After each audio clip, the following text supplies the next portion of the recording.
Bonjour à tous, bienvenue pour cette nouvelle vidéo. Aujourd'hui, nous allons voir les nombres complexes. Nous allons revoir la forme trigonométrique et la forme exponentielle. Et restez bien jusqu'à la fin car on va utiliser une formule qui est importante, la formule de Moivre. Donc dans l'exercice, on nous donne z1 qui vaut moins 3 plus i racine de 3, z2 qui vaut racine de 2 plus i racine de 6, z3 qui vaut racine de 8 moins i racine de 8.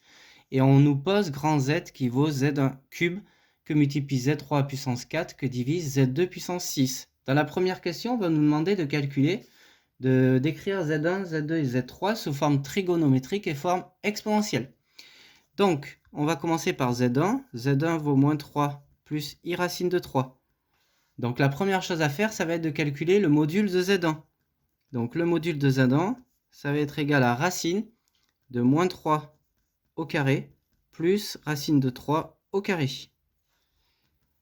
Donc ça vaut racine de moins 3 au carré, ça vaut 9, plus racine de 3 au carré, ça vaut 3. Et donc ça fait racine de 12. Donc ce racine de 12, on va essayer de le simplifier. On va faire apparaître un carré.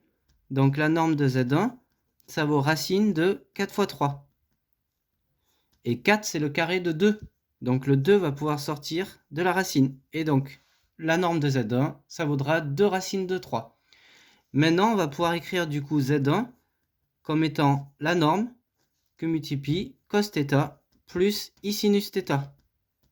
Et donc, on va chercher l'angle θ. Alors, on va écrire Z1 qui vaut du coup 2 racines de 3. Facteur de quoi? Facteur de moins 3 sur 2 racines de 3 plus racine de 3 sur 2 racines de 3 i. On n'oublie pas le i. Et donc maintenant, on va pouvoir simplifier. Donc Z1, ça vaut 2 racines de 3. Facteur, on va multiplier en haut et en bas pour enlever la racine au dénominateur. Moins 3 racine de 3, que divise 2, que multiplie racine de 3 au carré, ça vaut 3. Plus les racines de 3 ici, elles se simplifient, et ça vaudra 1 demi de i. On finit. Z1, ça vaut 2 racines de 3, facteur de moins 3 racines de 3 sur 6, plus 1 demi de i. Et on finit de simplifier. Z1 égale à 2 racines de 3, que multiplie moins racine de 3 sur 2, le 3 et le 6 se simplifient, plus 1 demi de i. Et maintenant, quand on arrive ici, on sait que ça, c'est le cos θ, et on sait que le 1 demi, ça vaut sinus θ. Donc maintenant, on va chercher sur le cercle trigonométrique quel est l'angle θ, où son cosinus vaut moins racine de 3 sur 2, et son sinus vaut 1 demi. Donc on trace un petit cercle trigonométrique. Et donc maintenant, on va placer le cos θ. Le cos, c'est sur l'axe des abscisses, moins racine de 3 sur 2. Donc on va se situer à peu près ici. Et le sinus sur l'axe des ordonnées vaut 1 demi, donc à la moitié.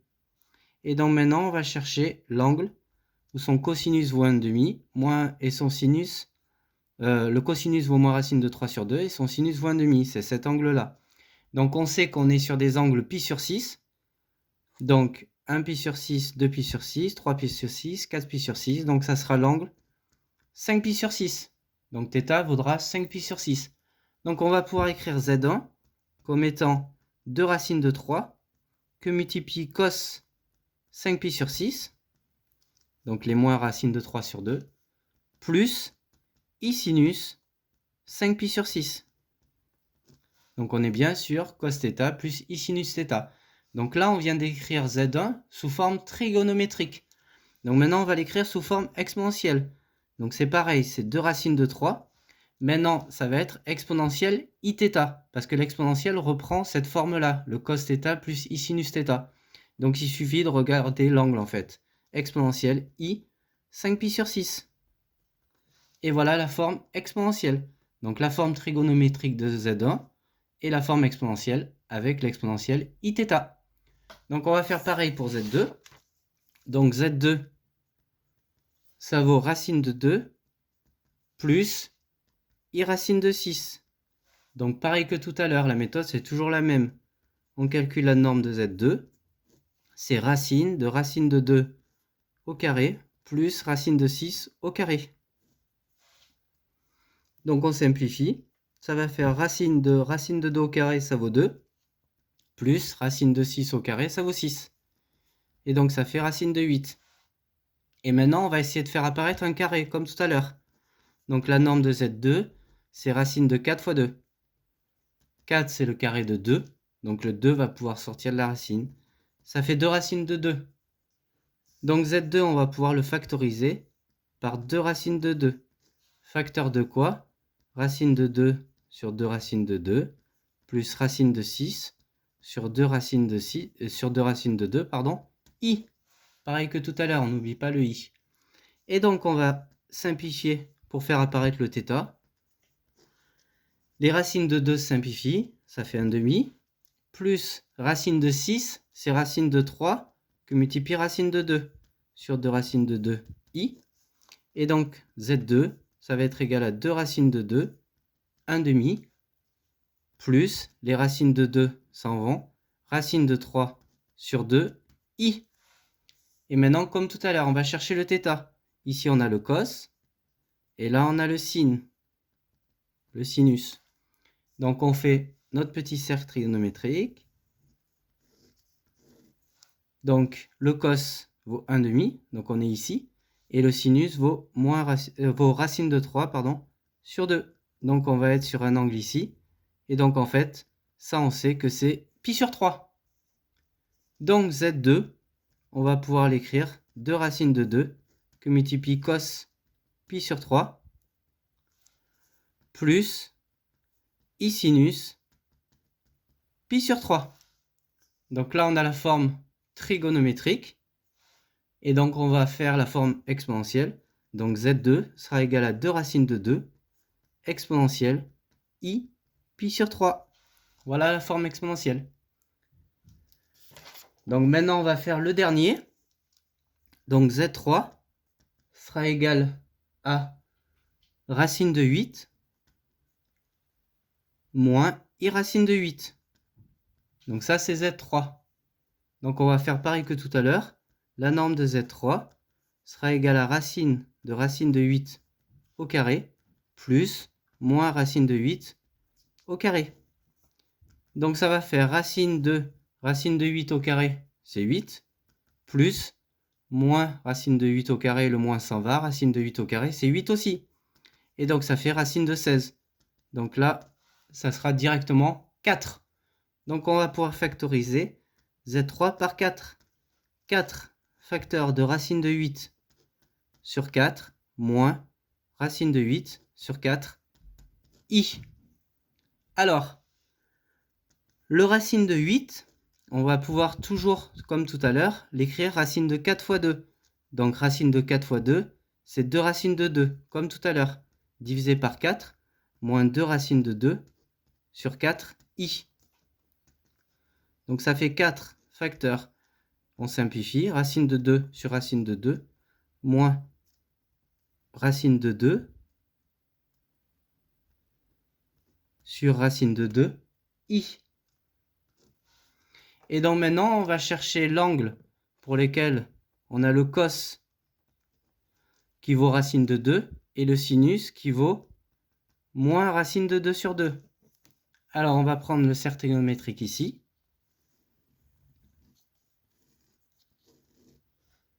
Donc, le cos vaut racine de 2 sur 2. Donc, on est à peu près ici. Et le sinus vaut moins racine de 2 sur 2. Donc, on sait qu'on est sur du pi sur 4. Et donc là, on est moins pi sur 4. Le cosinus de moins pi sur 4, ça vaut racine de 2 sur 2. Et le sinus de moins pi sur 4, ça vaut moins racine de 2 sur 2. Donc, on va pouvoir écrire Z3 qui va être égal à 4 facteur de cos moins pi sur 4 plus i sinus moins pi sur 4. Donc ça sera la forme trigonométrique. Et donc on va l'écrire sous forme exponentielle.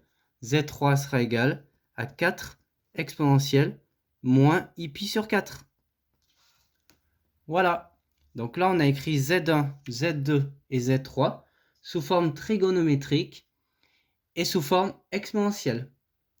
Alors maintenant, la deuxième question, on nous demande d'en déduire la forme exponentielle de grand Z.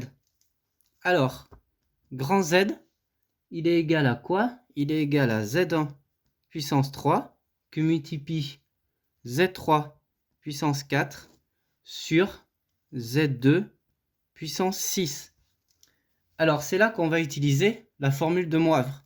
Alors, la formule de Moivre, elle nous dit quoi par rapport aux exponentielles? Elle nous dit que exponentielle I θ puissance n, parce que là, on voit qu'on a du puissance 3, du puissance 4, du puissance 6, sera égal à exponentielle I n θ. La puissance va multiplier le I θ. C'est la règle des puissances. Et ça, c'est ce qu'on appelle la formule de Moivre. Elle est très importante dans les exponentielles.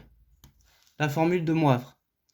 Donc, ça veut dire que grand Z, on va pouvoir l'écrire en utilisant la formule de Moivre avec les puissances. Donc, on sait que c'est Z1 puissance 3. Alors, on va reprendre Z1, Z3 et Z2. Donc, Z1, on a dit que c'était égal, alors en exponentielle, à 2 racines de 3, exponentielle I 5pi sur 6. On a dit que Z2, c'était égal à 2 racines de 2, exponentielle I pi sur 3. Et là, on vient de dire que Z3, c'était égal à 4 exponentielle moins I pi sur 4. Donc, on va l'écrire grand Z et on va multiplier donc les normes entre elles et puis les exponentielles entre elles. Donc, Z1 puissance 3, ça va faire 2 racines de 3 puissance 3 exponentielle. Donc, les I puissance 3, on va utiliser la formule de Moivre. Ça va faire I 15 pi sur 6. J'ai multiplié par 3. Que multiplie donc Z3 puissance 4, donc 4 puissance 4, exponentielle, moins I pi sur 4 fois 4, donc ça va faire I pi. Que divise Z2 puissance 6, donc ça va faire 2 racine de 2 puissance 6, exponentielle, on va multiplier l'exponentielle par 6, et ça va faire I, 6 sur 3, ça fait 2, I 2 pi. Donc voilà, grâce à la formule de Moivre, on a pu exprimer les exponentielles avec les puissances. On a juste multiplié exponentielle I θ puissance n comme exponentielle I n θ. Et maintenant, on va simplifier les modules ensemble et puis les exponentielles ensemble. Alors, grand Z, ça va être égal à 2 racines de 3 puissance 3 que multiplie 4 puissance 4 que divise 2 racine de 2 puissance 6 que multiplie exponentielle I 15 pi sur 6. Donc les exponentielles vont s'additionner, moins I pi que divise exponentielle I 2 pi. Donc voilà où on en est. Et maintenant on va simplifier tout ça. Alors, grand Z, ça va être égal, ça va faire 2 puissance 3 que multiplie racine de 3 puissance 3. Alors, racine de 3 puissance 3, ça fait 3 racine de 3, multiplié par 4, c'est 2 puissance 2, que multiplie puissance 4, ça fait 2 puissance 8, divisé, donc là c'est pareil, ça va faire 2 puissance 6, que multiplie racine de 2 puissance 6, ça fait 8. Ça fait 2 puissance 3, que multiplie exponentielle. Donc, là, on va mettre sur le même dénominateur. Ça fait I 15 pi sur 6, moins I pi.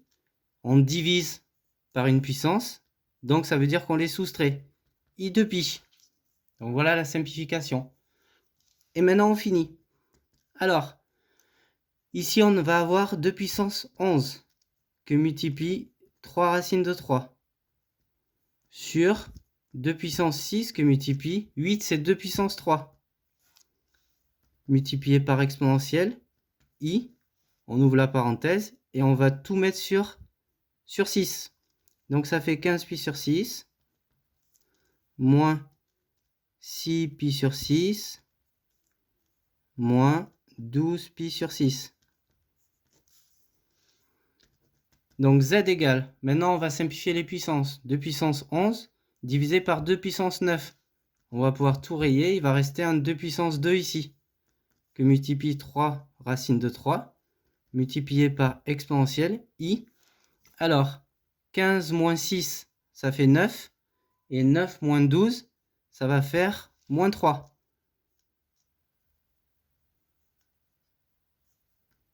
Moins 3 pi sur 6. Donc maintenant, on finit. Donc 2 puissance 2, ça fait 4. 4 fois 3, 12. Donc 12 racine de 3, que multiplie exponentielle. 3 moins 3 pi sur 6, ça fait moins pi sur 2. Moins i pi sur 2. Donc voilà la forme exponentielle de notre grand Z. Et maintenant, en dernière question, on nous demande alors de calculer la forme algébrique ou forme trigonométrique de Z. Et bien, il suffit de remplacer l'exponentielle par cos θ plus i sinus θ. Ça fait 12 racine de 3 que multiplie cos moins pi sur 2 plus sinus, i sinus, pardon, de moins pi sur 2. Et donc ça va faire cos moins pi sur 2, ben ça vaut 0.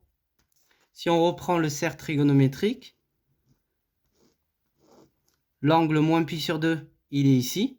Donc son cosinus vaut 0 et son sinus vaut moins 1.